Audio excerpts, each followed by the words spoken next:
Oke. Oke, halo semuanya. Assalamualaikum warahmatullahi wabarakatuh. Selamat malam teman-teman semua. Selamat malam. Selamat malam. Suaranya jelas ya? Oke. Oke, sorry sebelumnya ya kalau misalnya pakai topi kayak gini. Menutupi kebotakanku. Oke, teman-teman, sebelumnya aku mau tahu nih, dari teman-teman dari mana banyaknya? Banyak dari Jawa, dari Jawa Barat, mungkin dari Jawa Timur, Jawa Tengah, Jawa Timur, Bekasi Kak. hadir. Bekasi hadir, Bekasi. Siap. Terus mana lagi nih, Mas? Jawa Timur, Kak. Luar Jawa banyak juga, Medan, Kudus. Sulawesi. Kebumen Beriman. Medan. Oke, siap. Ya, teman-teman ya, Pak, Beriman. lagi sekolah atau kuliah ya? SMP, Kak, saya, Kak. SMP. SMP. Kuliah. Semangat sekali. Terus kuliah. Saya maba Kak. Oke, maba, siap.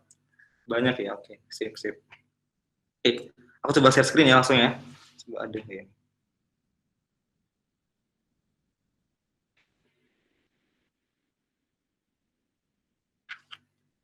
Kuliah online. Oke, terus.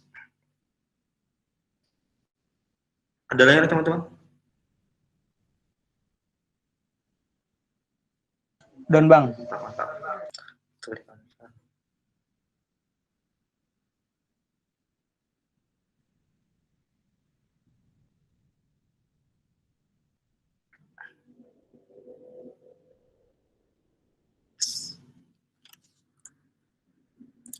Ada layarnya? Halo, ada ya? Ada, Kak. Oke, mantap. Oke, nggak terasa kita sebenarnya udah lama banget teman-teman ngerasain masa-masa di rumah aja. Mulai dari pendidikan yang dirumahkan, mulai dari pekerjaan yang dirumahkan, dan juga acara-acara yang dirumahkan. Seperti misalnya acara seminar yang sekarang berubah menjadi webinar. Kayak seperti ini, kayak sekarang ini. Dan thank you juga buat tadi Mas Moderator dan dari dunia coding yang udah untuk mengizinkan saya untuk sharing di sini, dan kita sendiri akan membahas materi tentang kiat menjadi mahasiswa IT yang ideal dengan profesi, prestasi, dan juga kompetensi. Nah, sebenarnya kita akan bahas 3 poin penting di sini, ada profesi, prestasi, dan juga kompetensi. Lebih ke acara sharing. Nanti kalau teman-teman mau nanya di masa ketika presentasi, dipersilakan banget ya. Oke, langsung aja. Oke. Tak kenal maka tak sayang, perkenalkan saya Sandi Priyatna, saya memiliki bio di Instagram, di Twitter, yaitu menjadi manusia yang masih banyak belajar dan akan terus belajar. Dan saat ini menjadi sebagai Head of Application Development di Kecilin, salah satu startup yang fokusnya pada bidang teknologi, terutama dalam bidang compressing data. Dan saat ini juga saya masih menjadi seorang mahasiswa aktif di Universitas Amikom Yogyakarta, tapi di semester akhir lebih tepatnya. Oke, dan saya juga masih aktif di organisasi kampus, yaitu Amikom Computer Club, dan aktif juga di komunitas di Jogja, yaitu Yogyakarta Android Community, yang mana fokusnya pada bidang Android. Oke, banyak teman-teman Android mungkin ya. Oke, terus dan saya juga mencoba untuk membangun sebuah startup bersama rekan-rekan di kampus, yaitu Matras namanya. Oke, langsung kita. Nah, sebelum menjadi seorang Head of Application Development, saya adalah seorang Android developer sebelumnya, dan sebelum menjadi Android developer, saya sendiri adalah seorang gamer akut, yang mana dari mulai SD hingga SMK kelas 2 lebih tepatnya, itu masih main game, dan bisa dibilang cukup parah, mulai dari pulang sekolah, langsung main game, sehingga larut malam gitu. Dan dari SD sendiri sudah main namanya PlayStation ya, dan beranjak SMP, mulai untuk pindah ke game online, kayak misalnya main Point Blank, ada yang pernah main ya, Point Blank, terus juga Lost Saga, Ninja Saga, tapi yang paling banyak kayaknya di Lost Saga sih gitu, sampai bintang 5 kayaknya. Dan di kelas SMK kelas 2, saya mulai untuk sadar dan mulai memikirkan tentang masa depan saya. Jika saya begini saja, saya akan menjadi apa? Dan jika saya tidak bergerak, maka saya kedepannya seperti apa gitu. Dan di SMK kelas 2 saya berpikir hal tersebut, dan sebenarnya itu adalah hal yang telat. Harusnya ketika SMP saya mulai untuk menyadari hal itu, sehingga akan lebih cepat untuk meningkatkan kualitas diri saya.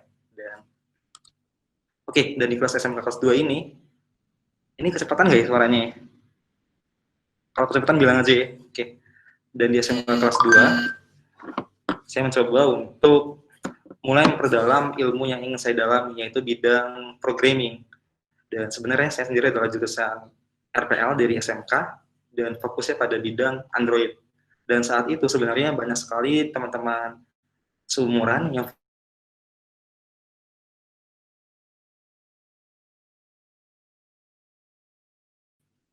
dan melihat dari peluang teknologi yang sangat baik untuk kedepannya. Nah, lama-kelamaan saya sudah lulus dari SMK dan mulai mencoba untuk mendaftar di beberapa PTN, mulai mengikuti SBMPTN, namun semuanya gagal. Di PTN saya pun tidak ada yang diterima. Tapi di balik itu semua, saya Cek. ada yang namanya jalan dari Sang Pencipta untuk kita semua. Dan mulai dari daftar di Amikom, dan di Amikom ini saya sangat bersyukur karena apa? Karena mendapatkan banyak relasi, banyak ilmu yang sangat saya dapati dari teman-teman semua, dari teman-teman kuliah, dari teman-teman organisasi, dari dosen-dosen tentunya, dan yang tidak kalah penting di sini adalah yang diinginkan mahasiswa, yaitu kampus mendukung penuh apa yang kita inginkan gitu. Dan dari hal ini maka saya mendapatkan beberapa inovasi dan memenangkan beberapa lomba dan kompetisi di tahun lalu, mulai dari bawah ya teman-teman, dari sini. Saya mendapatkan juara 2 di ITVS Application Development di Universitas Sumatera Utara, USU. Ada yang dari Medan ya tadi ya, oke. Nah di USU ini, dan ini awal pertama kali saya bersama 2 rekan saya, satu tim, mengikuti lomba berupa Application Development. Mulai dari brainstorming ide, dan juga kita mulai untuk membangun sebuah desain aplikasi, dan kita juga mulai untuk developing aplikasinya. Dan semuanya itu akan difasilitasi oleh kampus jika kampusnya mendukung dengan penuh. Makanya tadi suatu kebanggaan jika kampus kita merupakan kampus yang mendukung penuh mahasiswanya sendiri. Oke. Dan kedua, saya mencoba untuk lomba lagi di UNY di Jogja, di tempat kampus saya sendiri, yaitu UNY Jogjanya, dan di UNY saya mendapatkan finalis, tidak dapat 3 besar. Dan di bulan yang sama saya mencoba untuk mengikuti lomba lagi di, ada yang tahu DSC, Developer Student Club. Nah di sini saya presentasi bersama teman-teman dan mendapatkan the best application. Dan pada bulan Juni saya mencoba untuk mendaftarkan lomba sendiri di kampus, dan di Amikta Amikom bisa mendapatkan juara 2 pada bidang startup. Oke.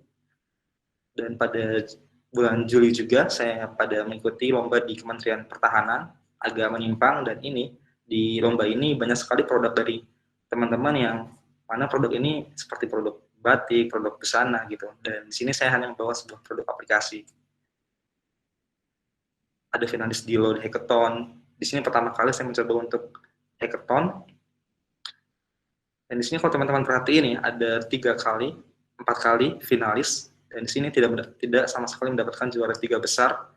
Dan di balik itu semua saya yakin pasti ada jalan untuk kedepannya. Dan disusul pada bulan November, tim kami menyusul ke Singapura untuk mengikuti dan mewakilkan Indonesia mengikuti lomba inovasi berupa aplikasi. Dan kita mendapatkan gold medal dari Singapura, lebih tepatnya ke IGC Singapura. Dan selanjutnya di bulan Januari saya mencoba untuk mengikuti lomba di kampus dan mendapatkan juara 1 pada gelar karya mahasiswa Amikom dengan produk yang berbeda dengan sebelumnya.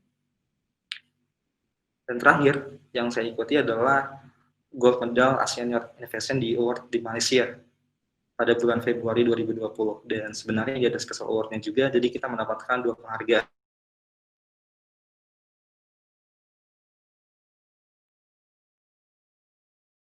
Selanjutnya, bagaimana bisa saya bisa mendapatkan hal tersebut? Oke, di sini cukup sharing aja apa yang saya terapkan selama ini, dan teman-teman bisa menambahkan apa yang saya terapkan ini dan dapat sekali untuk mengimplementasikannya, mulai dari mau untuk belajar dan juga mau untuk berkembang menjadi lebih baik tentunya. Dan ini ada subnya, ada want, confident, relation, share, dan juga konsisten.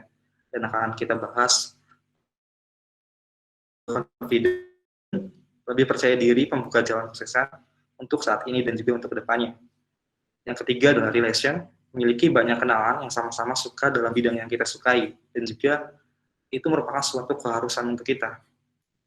Yang keempat adalah suatu share, bagikan suatu ilmu yang akan bermanfaat untuk selama kita sendiri, dan konsisten, semuanya tidak akan bertahan jika tidak adanya sebuah kekonsistenan. Oke, mulai yang pertama, WON. WON sendiri ada 3 cabang, ada 3 sub, yaitu learn, growth, dan juga out of the comfort zone. Yang pertama, kita harus banyak belajar, baik akademik dan juga non-akademik, mulai dari belajar dari teman sendiri, belajar dari komunitas, belajar dari kampus, belajar dari sekolah, banyak sekali, dan kita akan bahas satu persatu. Setelah belajar, maka kita akan harus bertumbuh, berkembang, jadi growth, dan kita lama-kelamaan akan keluar dari zona nyaman kita. Terpaksa mau nggak mau kita harus keluar dari zona nyaman kita. Oke. Nah, di sini yang dibutuhkan adalah self learning. Mulai dari yang namanya course online academy. Di sini teman-teman banyak yang biasa coding mungkin ya, karena kan dunia coding. Oke. Di sini banyak sekali platform yang membuat kita untuk belajar online. Kayak misalnya kalau teman-teman biasa ngoding, ada Decoding, ada juga Codepolitan, ada Udemy, ada juga Udacity, Coursera gitu, banyak sekali sebenarnya. Dan manfaatkan platform yang ada. Kita gunakan berbagai media dengan baik sebaik mungkin.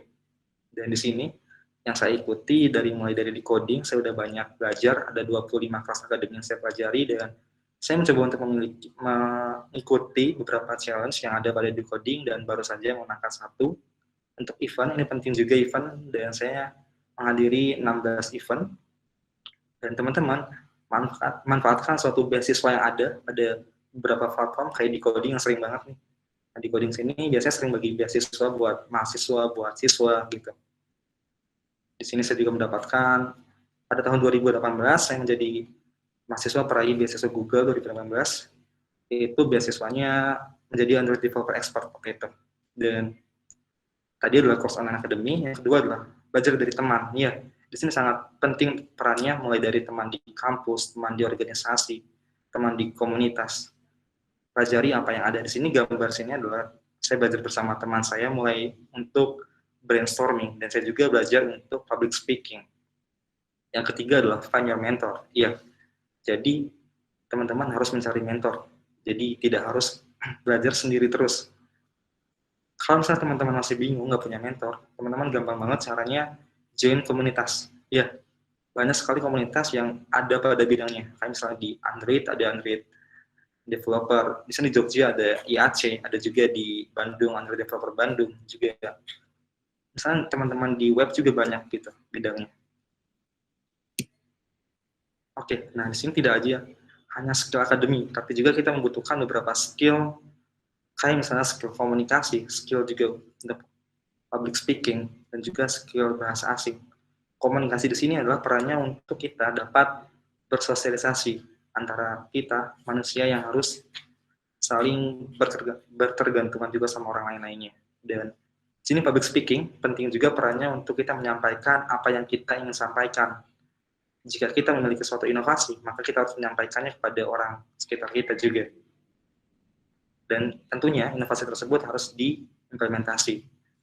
Yang ketiga ini adalah bahasa asing, opsional, karena dengan bahasa asing teman-teman dapat menjadi nilai plus untuk kedepannya.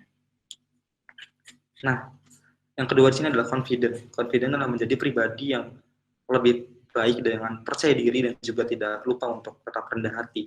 Di sini siapa yang sering insecure ya? Oke, pasti banyak ya, mulai dari insecure karena ada orang yang lebih ganteng, ada orang yang lebih cantik, ada orang yang lebih tinggi skillnya dari kita gitu. Dan kita tidak mampu untuk mengalahkannya, tapi teman-teman jangan menjadikan insecure ini malah kita untuk menyerah, tapi harusnya kita harus menjadi motivasi untuk terus growth kita ke depannya.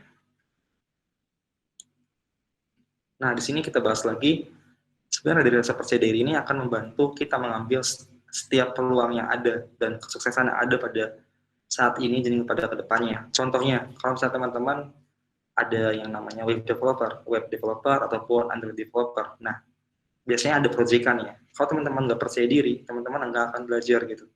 nggak akan mengambil project yang ditawarkan. Kalau teman-teman percaya diri, teman-teman bakal ambil project itu, teman-teman bakal mengerjakannya. Gitu. Dan sebenarnya suatu kesempatan ketika teman-teman ada satu project dan teman-teman mengerjakannya, ada pepatah mengatakan learning by doing. Gitu. Jadi kita dapat belajar dengan kita melakukannya.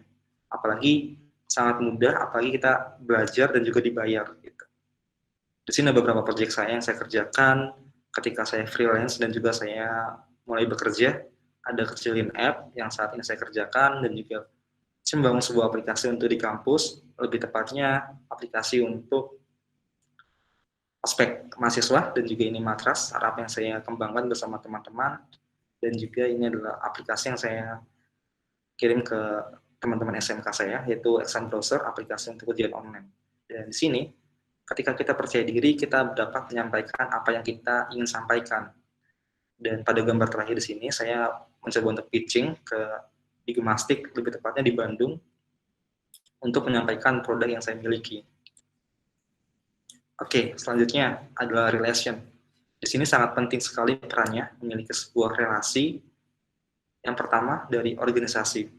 Bertemu dengan berbagai jenis manusia akan bantu kita lebih paham bahwa manusia dapat belajar dari manusia lainnya. Oke, di sini teman-teman yang ngampus, teman-teman yang sekolah itu harusnya memanfaatkan ekskul, memanfaatkan UKM untuk saling berorganisasi, saling bersosialisasi. Maka teman-teman dapat belajar dari teman-teman yang lainnya.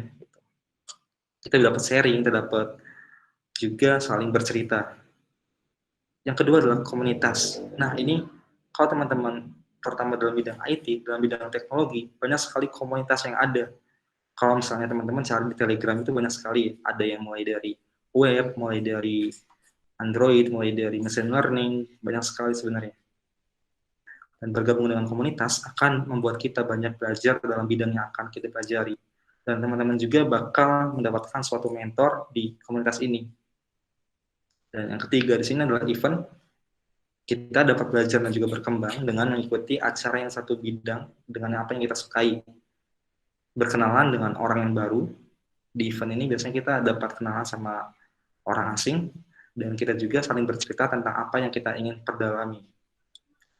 Di gambar ini adalah gambar BDC, Backcraft Developer Conference di Bandung. Dan kalau teman-teman tahu, kemarin itu ada Backcraft Developer Day. Oke. Nah itu kalau misalnya BDC adalah konferensinya dan hanya orang-orang yang tertentu yang ke sana berangkat. Biasanya difasilitasi juga. Oke. Dan di sini saya bisa mendapatkan banyak kenalan dan juga bisa mendapatkan ilmu lebih. Nah, di sini ada beberapa komunitas yang saya ikuti dan juga organisasi. Seperti tadi ada IAC. Di sini banyak sekali orang-orang yang sangat hebat dan saya dapat belajar dari teman-teman semua. Ada dari organisasi kampus dan di sini adalah ketika saya mencoba untuk berbagi di komunitas saya sendiri, yaitu IAC. Oke, nah, yang tidak kalah penting adalah suatu share. Kita memiliki sebuah ilmu, kita sudah belajar, kita juga sudah bertumbuh, growth, dan juga kita sudah mulai untuk meninggalkan zona nyaman kita. Dan di sini saatnya kita untuk berbagi. Jika tidak diamalkan, maka tidaklah akan mendatangkan manfaat. Orang yang memiliki ilmu manfaat ibarat orang yang bersenjata lengkap, jadi lengkap gitu senjatanya. Dan teman-teman, ketika teman-teman berbagi itu memiliki rasa tersendiri yang senang gitu ya. Dan selain juga akan membantu teman-teman lainnya untuk bermanfaat. Nah, dari itu semua tidak ada yang namanya tidak akan terjadi jika kita tidak konsisten. Yang pertama, ambil waktunya teman-teman, mulai dari kebiasaannya, ditekuni, dan juga disiplin tentunya, dan juga yang tidak kalah penting adalah tanggung jawab. Jika kita memiliki suatu pekerjaan, maka kita harus menyelesaikannya. Jika kita memiliki suatu tanggung jawabnya. Dan mungkin suatu awal yang berat untuk menjadi sebuah konsisten, maka dibutuhkan kepaksaan yang akan membentuk menjadi seorang yang lebih baik. Dan ketika kita sudah mulai untuk memaksa diri, kita akan memaksa lagi. Mulai adanya berbagai rintangan, halangan yang datang. Kita paksa lagi diri kita untuk menjadi yang lebih baik untuk kedepannya, dan lama-kelamaan jika kita sudah memaksa lagi, akan terbiasa. Dan kita enjoy, kalau kita sudah terbiasa, kita akan menikmati segala proses yang ada. Oke, sebenarnya apa sih yang kita dapatkan? Apa yang berdampak untuk kita? Yang pertama adalah kita akan ahli dalam bidangnya. Misalnya teman-teman mulai mempelajari bidang di web. Nah, teman-teman fokus saja dalam bidangnya dan tekuni, disiplin, dan juga konsisten. Sehingga lama-kelamaan teman-teman akan expert dalam bidangnya. Dan ketika kita lulus dari kuliah, kita tidak bingung untuk mencari suatu kerjaan, dan kita harusnya sudah memiliki pekerjaan sebelum kita lulus. Gitu. Jika kita melaksanakan beberapa yang tadi saya sampaikan. Selanjutnya adalah kita memiliki banyak link, ya. Maksudnya adalah link relasi, ya. Oke. Jadi kayak misalnya teman-teman punya teman di Tokopedia, teman-teman punya teman juga di Gojek, ada juga di Bukalapak gitu. Itu adalah suatu kesempatan. Dan ketika kita ingin melamar akan lebih dipermudah dalam suatu pekerjaan. Nah, di sini saya akan share beberapa 8 skill teknologi, lebih tepatnya dari Google referensinya, yang paling banyak dicari pada tahun 2020 ini. Yang pertama ada machine learning, ada deep learning, ada juga cyber security, ada data science, dan juga data analytics.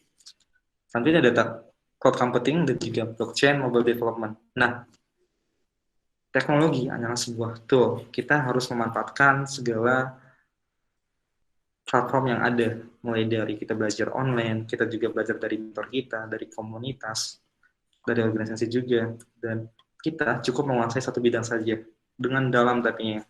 Maka kedepannya kita akan jauh lebih mudah dalam menguasai hal yang ingin dipelajari. Misalnya teman-teman saat ini fokus dalam bidang web. Nah, teman-teman web ini kan ada luas ya, ada front end, ada back end. Nah, pilih salah satu dulu aja, misalnya di back end. Teman-teman dalamin di back end, sehingga teman-teman nanti kalau misalnya teman-teman mau pindah ke front end itu akan lebih mudah. Nah, di sini saya ada beberapa quotes sebelumnya tutup. Menjadi pintar itu hanya perlu berjuang, namun menjadi manusia yang bertumbuh dan berdampak layaknya sebuah tanaman yang memberikan kesejukan adalah sebuah keberkahan. Oke, ini quotes dari saya, dan ada lagi sebenarnya. Bentar ya, kita close. Ini dari belum saya pindahkan di PPT. Nah, di sini teman-teman ada yang nonton, pasti banyak yang nonton ya, apalagi cewek ya, di drakor yaitu It's Okay Not to Be Okay. It's okay when you tired, ketika kita lelah, tidak apa, ketika kita membutuhkan keistirahatan, kita marah, tidak apa, ketika kita sedih tidak apa, dan tapi kita jangan sampai kita tidak tumbuh, dan juga kita tidak untuk menyerah. Oke. Oke, sorry. Nah, ini terakhir ada sekian dari saya balikan kembali ke moderator. Terima kasih. Assalamualaikum warahmatullahi wabarakatuh. Teman-teman bisa nyari saya di LinkedIn, di Instagram, juga Medium. Oke, waalaikumsalam warahmatullahi wabarakatuh. Oke, terima kasih ya Mas Andi Priyatna. Banyak banget poin tadi yang udah disampaikannya, dari tipsnya, kemudian ada juga motivasi, terus apalagi tadi quotes-nya juga yang terakhir itu sangat menyentuh sekali Mas ya. Oke, tapi inti dari semuanya tentunya kita harus punya skill ya, entah itu soft skill maupun hard skill. Jadi soalnya itu penting banget, terutama buat pengembangan diri kita nanti, dan itu menjadi basic buat teman-teman semuanya untuk berprestasi tentunya ya gitu. Oke, sekarang kita masuk ke sesi tanya jawab. Iya. Bagi teman-teman yang mau bertanya, monggo silahkan bisa di kolom chat. Kalaupun misal mau open mic juga nggak masalah, karena terlalu banyak pertanyaannya mungkin ya. Gitu. Saya bentar. Oke, aku cariin bentar ya.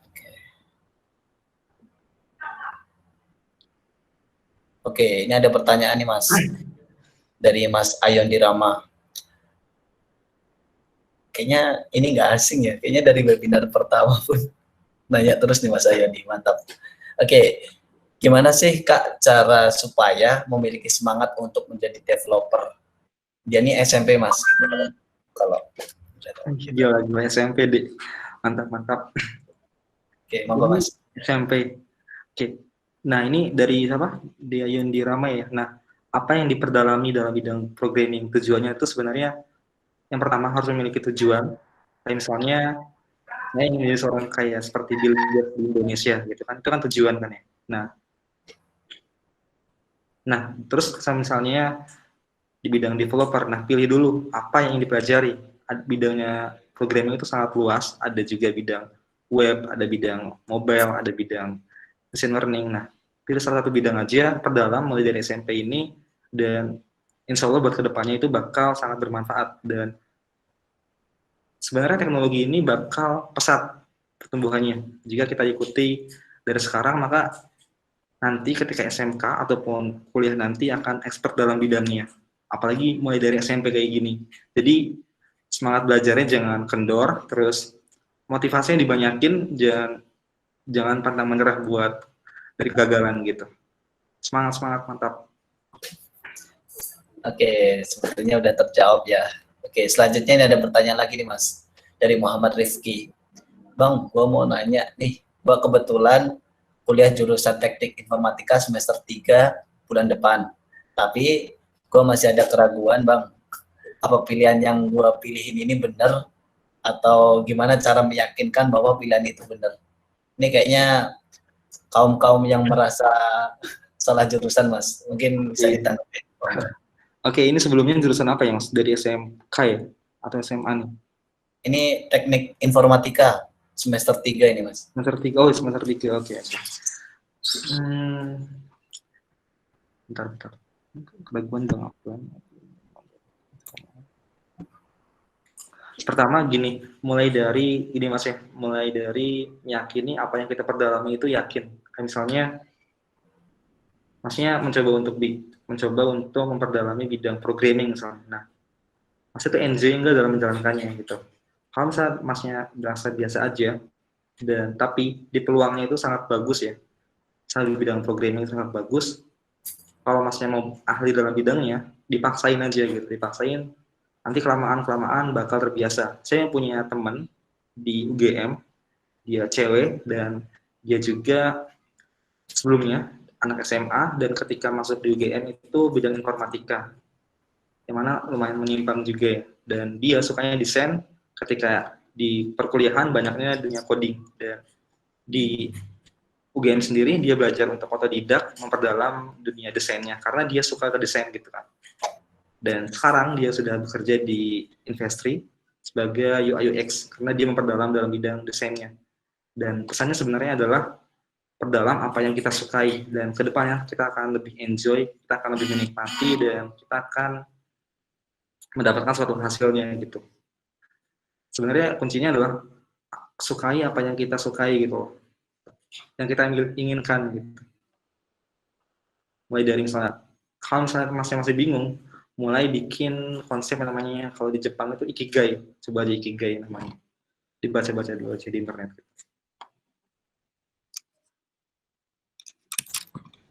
Oke, terjawab ya Mas tadi kira-kira untuk pertanyaannya. Oke, selanjutnya ada pertanyaan lagi nih Mas. Bentar ya, oke. Intinya gimana sih Mas cara memulainya? Entah itu menjadi mobile developer atau menjadi web developer. Ini pertanyaan dari Mas Ahmad Sanusi gitu. Intinya gimana cara memulainya Mas? Gitu. Oke Mas, untuk memulainya, nah tadi kan ada mobile developer ataupun web developer ya.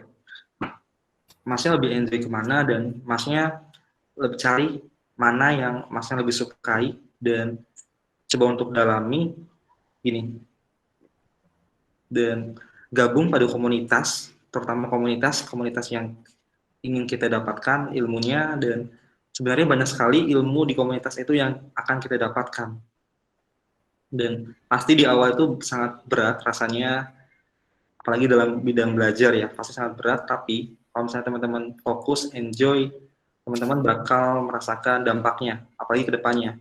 Gini mikirnya, teknologi ini tumbuhnya pesat. Kita kalau misalnya kita stuck di sini, itu tidak akan jauh untuk bertumbuh gitu. Dan kita harusnya mengikuti teknologi gitu. Maksudnya lebih ke belajarnya bertahap, tapi teman-teman tuh konsisten. Sebenarnya kuncinya kita sukses adalah konsisten dalam segala hal gitu. Oke, mantap sekali jawaban dari Mas Andi ya. Oke, BTW ini pertanyaannya begitu banyak sekali. Ini tak pilihin aja ya. Nanti misal pertanyaannya belum sempat kejawab, nanti di up terus aja. Tapi jadi spam dong. Oke, bentar dulu, tak pilihin pertanyaannya. Oke, pertanyaan dari The Bo5 Studio. Mas mau tanya nih, bagaimana cara memilih tim yang tepat dan bisa tepat dalam satu jalan gitu. Karena kadang ketika sudah berjalan di tengah jalan tuh ada yang mundur dadakan gitu. Karena proyek nggak sejalan karena tak sejalan dengan proyek. Jadi intinya kalau yang saya tangkap nih, gimana cara memilih tim yang tepat, Mas? Biar tetap satu visi, tetap berjalan sampai akhir, ya walaupun nanti banyak halangan dan rintangan lah gitu. Moga Mas dijawab. Oke, ini saya mulai untuk membangun sebuah tim itu ketika tahun lalu, lebih tepatnya iseng mengajak teman, salah satu teman di kampus. Nah, gampangnya teman-teman ajak teman yang sekiranya teman-teman ini ahli dalam bidangnya juga. Misalnya gini, kita ingin membangun sebuah startup ya. Startup ini ada 3 kunci, yaitu ada hipster, hustler, dan juga hacker. Di sini ada yang ahli dalam bidang desain, ahli dalam bidang pitching, presentasi, ada juga ahli yang dalam bidang codingnya. Nah, di sini kita cari teman yang sangat dekat sama kita, yang mana teman ini bakal membantu untuk kedepannya. Kita samakan visi, kita memiliki beberapa konsekuensi gitu. Jadi kita sepakat dari awal, kalau misalnya kita ada yang mundur, kita punya konsekuensinya. Dan ketika kita sukses nanti, ada apa yang ingin kita dapatkan gitu. Dan sebenarnya lebih ke gini sih, lebih ke cara kita sendiri, cara kita membangun sebuah timnya, cara kita menghargai sesama kita juga, menghargai teman kita. Biasanya gini, kalau misalnya, dan juga teman-teman harus saling menyemangati. Biasanya teman kita ada yang sering lelah di perjalanannya, misalnya lelah ketika menjalani sebuah tim. Nah, teman-teman semangatin aja gitu, jangan takut untuk menyemangati sama temannya juga. Dan banyak juga sebenarnya, dan aku juga ngalamin beberapa timku yang udah agak kendor, tapi ya kita coba untuk kembangkan lagi, kita untuk kembangkan satu produk lagi gitu. Di sini lebih tepatnya sih membangun tim ini nih dengan cara kita sendiri gitu. Kita punya cara masing-masing untuk mendekatkan ke teman-teman kita gitu. Gimana? Apa kurang menjawab? Oke. Lebih tepatnya gini sih, lebih tepatnya kita mulai konsisten, kita mulai juga untuk memiliki visi yang sama dari awal, dan kita memiliki beberapa konsekuensi ketika kita melanggar, dan kita juga memiliki reward ketika kita mencapai suatu hasil. Oke, itu jawaban dari Mas Andi ya. Banyak ya, kurang lebih tadi. Kemudian ini kayaknya Mas Andi diserang banyak pertanyaan nih. Siap-siap aja ya Mas ya. Oke. Ini pertanyaan selanjutnya dari Mas Wiki Akai. Oke. Tanya Kak, gimana cara confident sama kemampuan kita saat pertama kali pengen ambil proyekan atau peluang? Tanggung Mas dijawab. Oke, Mas Niki. Ini misalnya kita nggak confident, yang pertama kita join ke komunitas sebelumnya, harusnya dan komunitas, dan kita memiliki suatu mentor, yang mana mentor ini dapat sekali bermanfaat buat kita ke depannya. Jadi ketika kita tidak percaya diri, kita akan dimotivasi oleh mentor kita, dan juga kita akan dibantu ketika kita mengalami kesulitan. Makanya di sini peran mentor itu penting banget. Kalau misalnya teman-teman nggak punya mentor, bisa juga ke teman sendiri gitu. Dan teman yang emang ahli dalam bidangnya. Ketika kita nggak pede, kita bilang aja, kita butuh bantuan, kita mau mengerjakan satu proyek, nanti minta tolong bantuannya gitu ke teman kita sendiri. Dan sebenarnya di sini hilangkan rasa malu kita gitu ke teman sendiri juga gitu. Dan sebenarnya ketika kita ambil project itu sangat penting karena kita banyak belajar dari project, apalagi dalam bidang programming. Dari project ini karena kan dalam project ini kita harus terpaksa mau nggak mau kita mengerjakan, kita punya tanggung jawab dengan klien kita dan kita juga dibayar gitu intinya. Semoga menjawab, Mas. Oke. Itu tadi ya jawaban dari Mas Sandi buat Mas Vicky ya. Oke. Lanjut nih buat pertanyaan selanjutnya. Bentar tak pilih dulu Mas. Oke. Ini pertanyaan dari Kak, Mas atau Mbak ya ini ya. Intinya dari pesantren Intan Ilmu. Oke, Mas, saya bertanya ya. Saya bekerja sebagai content creator yang dituntut untuk banyak keahlian. Tapi saya suka di bidang IT dan kurang ahli di bidang content creator. Apakah saya harus berhenti dari pekerjaan tersebut dan fokus ke passion saya di bidang IT? Nah. Oke, Mas. Ini pertanyaan lumayan susah ya. Maksudnya harus beberapa jadi mau nggak mau kita harus merelakan sesuatu demi menghasilkan sesuatu yang lebih baik ke depannya gitu. Kayak misalnya, kecuali Masnya ahli dalam bidang manajemen waktu, itu nggak masalah. Masnya sekarang berprofesi sebagai content creator, tapi Masnya juga menyempatkan waktu untuk memperdalami dalam bidang IT-nya. Misalnya, Masnya mau belajar web nih, nah Masnya nyambi juga dalam belajar web ini, dalam sela-sela waktunya. Walaupun sedikit demi sedikit, tapi kalau misalnya kita konsisten, itu bakal berdampak untuk kedepannya. Cuman bedanya, kalau misalnya kita sedikit demi sedikit, kita bakal lebih lambat dibandingkan orang yang lebih cepat, lebih lama dalam belajarnya.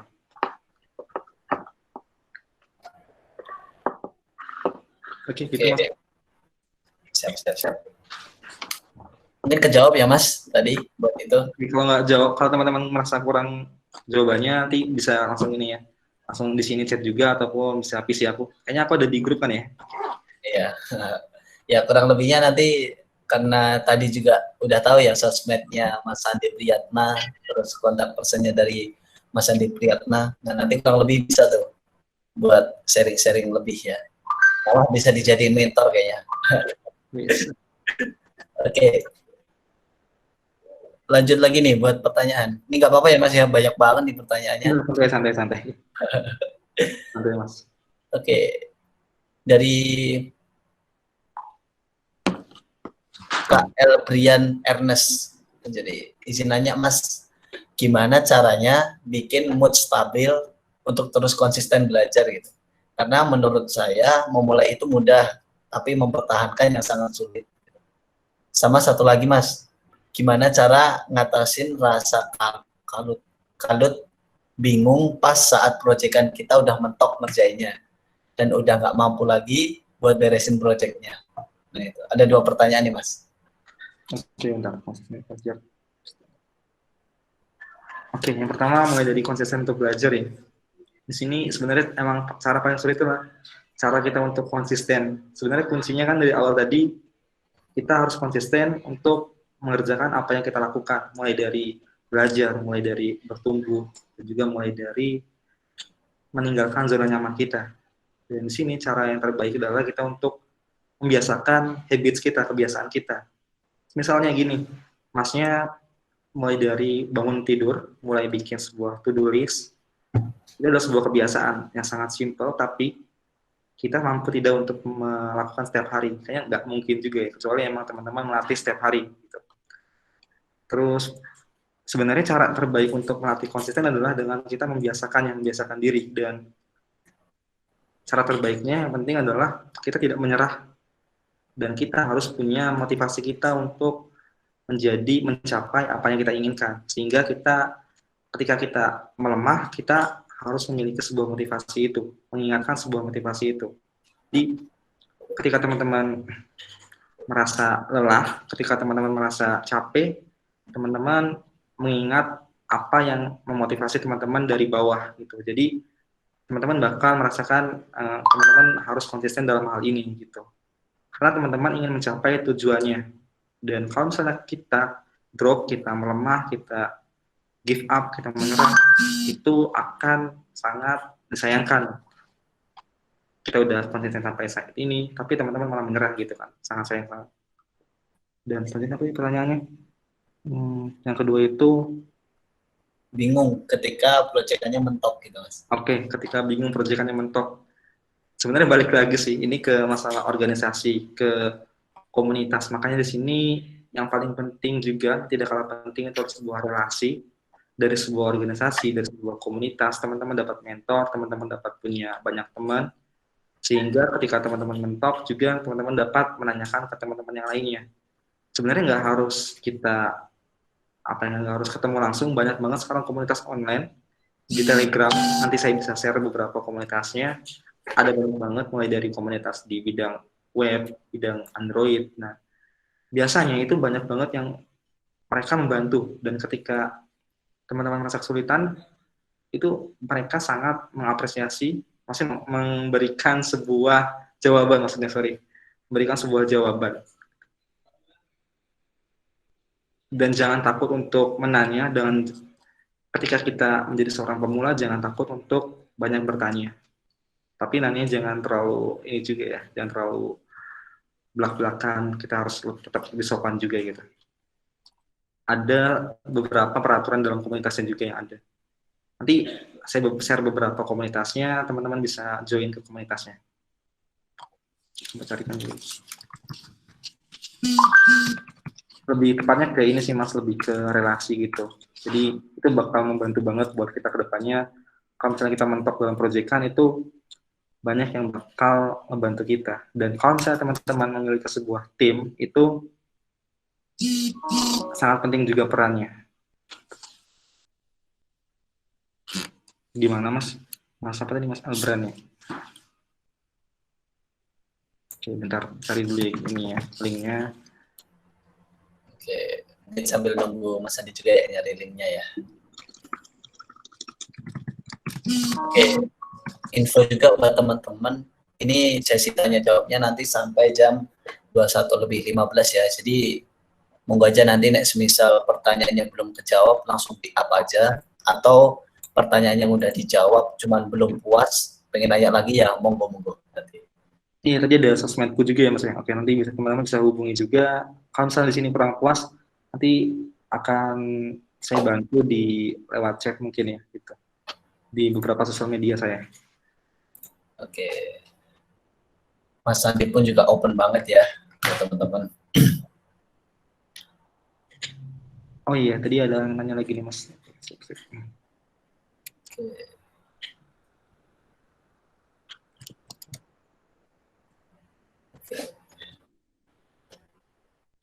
Nah, itu ada linknya, link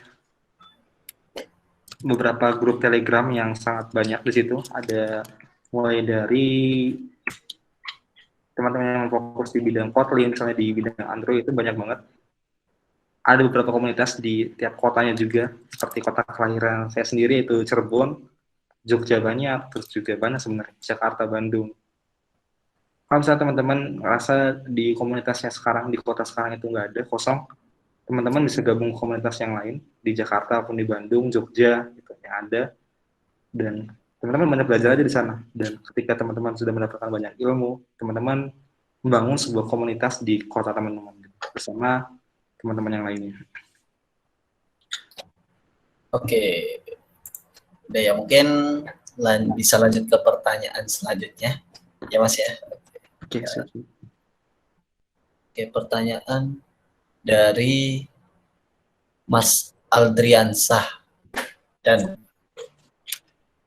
Kak, kalau bug hunter itu sama seperti data analis atau enggak ya?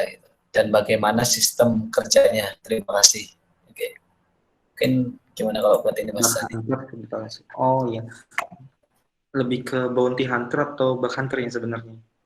Kalau misalnya bounty hunter itu biasanya lebih ke cabang ke security, kita mencari suatu apa yang ada dalam suatu website, ada kekurangan apa, ada bug apa gitu kan. Itu beda sebenarnya. Dan data analitik ini lebih ke data analisis adalah kita bagaimana menganalisis sebuah data, mulai dari misalnya data ini lebih ke data perempuan lebih banyaknya. Dan data ini lebih ke banyak. Misalnya kita punya suatu database. Database ini database dari beberapa orang, misalnya database Facebook misalnya. Database Facebook, di Facebook ini banyaknya orang Indonesia. Mulai dari orang umur antara 15 hingga 25 tahun misalnya gitu. Dan data analisis ini lebih ke analisis datanya. Dan biasanya antara cyber security dengan juga data analisis ini, kalau data analisis menggunakan suatu Python dalam bidang programmingnya untuk cyber security lebih ke back end, maksudnya lebih ke arah CTF-nya, capture the flag-nya, gitu, mencari suatu bug-nya. Dan sebenarnya ada juga bagian QA itu quality assurance, lebih ke bidang mencari apa saja yang kurang dari aplikasi ini, apa saja yang kurang dari website ini, gitu, mencari lebih ke testing gitu kalau QA. Itu sih Mas. Oke, semoga menjawab ya. Oke, bagaimana Kak buat pertanyaannya? Kejawab ya mungkin ya. Oke, kejawab. Selanjutnya nih, ini pertanyaannya kayaknya juga masuk ke saya juga ya. Yang saya rasakan maksudnya. Dari pertanyaan dari Faizah, Bang mau nanya, saya masih newbie dalam coding, belajar otodidak dari YouTube, dan saya ingin menjadi web developer. Tapi gini masalahnya, gimana kita tetap semangat dalam coding gitu. Kadang kan suatu hari itu kadang semangat gitu, kadang enggak gitu. Dan kayak mut-mutan gitulah kurang lebih. Gimana cara ngurangin rasa males itu, Mas? Kalau versi Mas Andi itu sendiri gimana, Mas? Oke. Ini awal yang berat sebenarnya, Mas atau Mbak ya. Oke. Awal yang berat sebenarnya mulai dari, jadi banyak banget halangan, rintangan ketika kita ingin belajar suatu hal yang baru. Misalnya kita bilang programming, itu sebenarnya banyak halangan, kayak misalnya kita ngantuk, kita banyak scrolling IG, kita banyak scrolling Facebook, gitu. Dan sebenarnya kita paksakan diri kita, mulai tadi yang di konsisten tadi, paksakan diri, dan nanti lama-kelamaan kita akan ke habits-nya terbiasa. Kalau saya sendiri belajar dari pengalaman, gini, saya melihatnya teknologi ini peluangnya akan bagus untuk kedepannya. Maka saya memperdalami bidang ini karena saya yakin di kedepannya saya akan expert dalam bidangnya dan saya akan menjadi ahli dalam profesi bidang ini gitu. Jadi ada motivasi dalam diri sendiri yang membuat diri sendiri lebih sangat termotivasi untuk memperdalami ilmu yang ingin dipelajari. Jadi sebenarnya lebih ke mementingkan masa depan kita. Kalau misalnya kita gini aja, kita banyak scrolling IG, kita banyak main game, kita mau jadi apa ke depannya gitu kan. Sebenarnya nggak buruk juga main game, kita bisa refreshing. Dan juga untuk main game juga, kalau misalnya teman-teman yang fokus di bidang game, ada juga e-sport kan gitu ya. Itu juga nggak buruk, cuman ketika game itu dihapus, apa teman-teman bisa juga? Nggak juga kan. Kalau teman-teman gamenya dihapus, teman-teman harus pindah ke game lainnya. Gitu. Harus adaptasi lagi. Lebih ke ini sih, lebih tepatnya lebih ke mementingkan masa depannya. Jadi nggak banyak membuang waktu untuk kita di masa saat ini. Oke, gimana Mbak? Mbak Thomas ini ya.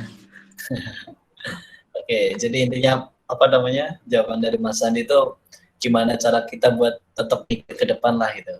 Dan misal kita kebanyakan main game, nanti masa depan kita gimana kayak gitu ya intinya.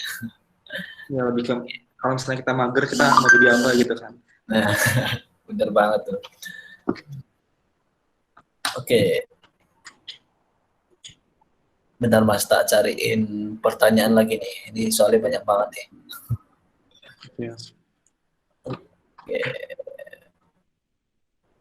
Buat pertanyaan dari Mas Pacri ya. Oke. Saya mau nanya, saya punya minat untuk menguasai dua keahlian, yaitu cyber security dan back-end programming. Untuk cyber security, baru menguasai secara fundamental dibanding back-end programming. Apakah saya harus menguasai keduanya secara bersama-sama atau satu-satu saja, Mas? Apa dijawab, Mas? Kalau saya sendiri ya Mas ya, ini lebih kayak gini sih. Misalnya Mas mau bilang ahli dalam bidang back-end programming ya saat ini. Nah, itu perdalam aja bidangnya, dan ketika Masnya ingin bekerja itu milihnya ke back-end programming. Jadi kan sebuah cyber security ini lebih ke refreshing diri. Refreshing diri maksudnya adalah ilmu baru yang akan kita pelajari gitu. Biasanya banyak banget di sini teman-teman yang emang full stack, bisa dibilang dia menguasai beberapa bidang karena sudah expert dalam bidangnya. Jadi misalnya gini, contohnya saya ahli dalam bidang Android ya. Contohnya, ini belum ahli banget gitu sih. Terus, saya ingin mengajari bidang iOS karena apa? Karena peluangnya sangat bagus ke depannya. Tapi di iOS ini saya tidak mendalami banget, hanya mempelajari dasarnya saja. Itu tidak masalah. Tapi lama-kelamaan kan kita bakal bertumbuh, kita juga bakal mulai belajar lagi di bidang iOS-nya gitu. Dan sebenarnya ini menjadi sebuah peluang untuk kita ke depannya. Karena apa? Karena kita akan siap ketika sebuah iOS ini sudah meledak di masa depan nantinya. Gitu. Jadi kita nggak harus lagi belajar dari banyak, karena kita udah siap dari awalnya gitu. Sebenarnya bagus banget kalau misalnya masnya udah lumayan expert dalam bidang satu, tapi masnya mulai tertarik dalam bidang yang lain, itu nggak masalah. Sebagai refreshing diri juga, karena biasanya kita sering bosen, apalagi dalam bidang programmer. Saya sendiri misalnya belajar dalam bidang Kotlin, tapi saya juga belajar dalam bidang backend, itu nggak masalah sebagai refreshingnya gitu. Tapi di sisi lainnya kita punya satu bidang yang emang kita kuasai, sehingga apa yang kita menjadikan kita sebuah profesi kita untuk kedepannya gitu. Oke, bagaimana Mas buat jawabannya, memuaskan atau tidak? Mantap. Bidang itu.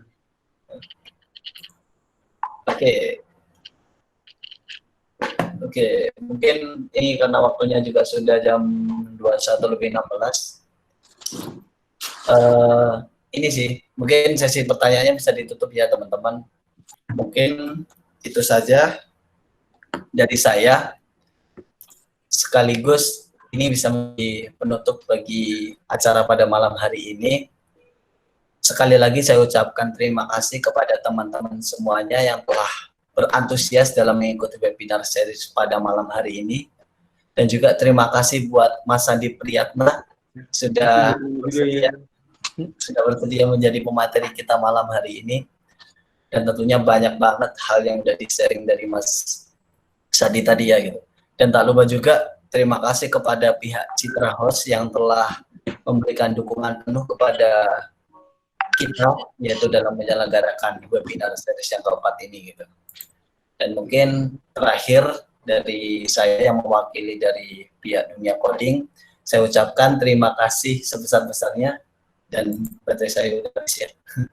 Oke, saya ucapkan terima kasih sebesar-besarnya dan mohon maaf apabila ada tutur kata yang kurang berkenan. Wassalamualaikum warahmatullahi wabarakatuh. Buat teman-teman yang mau fokus di bidang startup juga, teman-teman bisa tanya di sosmedku. Jadi aku sangat open, jadi nggak masalah. Teman-teman bisa DM aja di SND Priyatna. Thank you.